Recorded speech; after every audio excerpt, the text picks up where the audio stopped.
Hello, এই টিউটোরিয়ালে আমরা দেখব কিভাবে আমরা এই প্লেয়ার ইনফরমেশন ম্যানেজমেন্ট সিস্টেম এই সফটওয়্যারটি অ্যাক্সেস করব। ঠিক আছে, তো অ্যাক্সেস করার জন্য আমরা আমাদের ডোমেন নেম অথবা আইপি অ্যাড্রেসটা আমাদের প্রতিষ্ঠান থেকে আমরা পাবো। ঠিক আছে, তো আমরা আমাদের এক্সাম্পল থেকে দেখাচ্ছি। তো আমরা প্রথমে আমাদের পিসিতে হোক বা মোবাইলে হোক আমরা যে কোনো ব্রাউজারে যাব। ক্রোম ব্রাউজার হতে পারে, যে কোনো ব্রাউজারে যাব। তো ব্রাউজারে গিয়ে আমরা নতুন একটা এরকম ট্যাবে আসবো। ট্যাবে এসে আমরা আমাদের সেই আইপি অ্যাড্রেসটা লিখে হোম ছাড়াও যদি এভাবে লিখে আমি যদি এখানে ইন্টার দিই তাহলেই আমাদের ওয়েবসাইটটা আমরা অ্যাক্সেস করতে পারবো।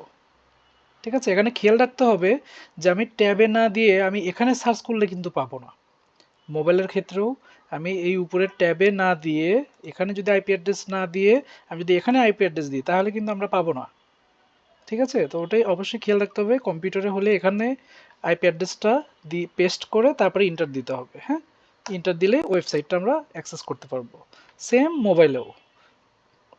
ঠিক আছে, ধন্যবাদ।